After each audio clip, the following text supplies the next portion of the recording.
Random thoughts. In today's video, I'm going to look at a document that was published in 1970, and this is a document that is titled National Intelligence Estimate, the Horn of Africa. Of course, it was a classified document, and it was declassified in the year 2005. In this document, the American Intelligence Services or Service, most likely the CIA, because it is signed by Deputy Director of Central Intelligence, and United States Intelligence Board.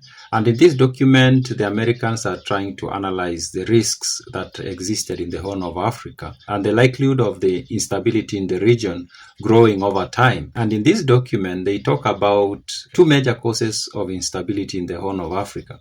And the first one is the aspiration by the people of Eritrea to become independent from Ethiopia.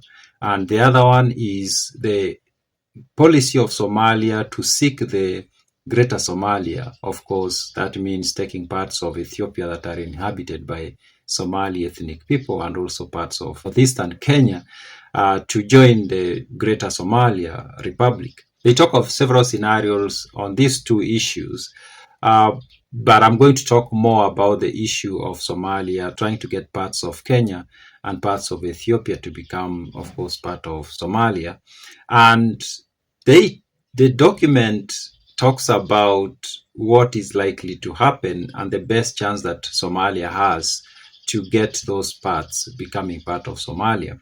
And they say, the document states that the best chance that Somalia had, that is in 1970, was the death of Haile Selassie and the death of Jomo Kenyatta. The document speculates that the death of these two leaders was going to create instability at home. That means there was likely going to be a civil war in Ethiopia, and that's after the death of Haile Selassie. And likewise, the document speculates that there was likely going to be a civil war in Kenya after the death of Jomo Kenyatta.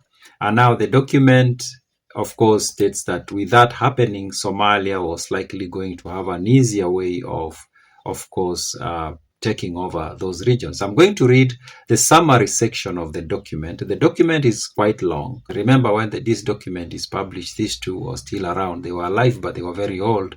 Somalia generally accepts as a long-range goal the annexation of Somali inhabited lands in Kenya, Ethiopia, and the French territory of the Afars and Isas. And this contributes to the tension. Mogadishu is unlikely to try to gain these lands until more favorable opportunities arise. If the French were to withdraw from the French territory, or if the deaths of Kenyatta and Haile Selassie were followed by civil strife in these countries, Somalia will almost certainly seek territorial gains. This will lead to serious military clashes, full-scale warfare. That is a section, and as I've mentioned, the document is quite long.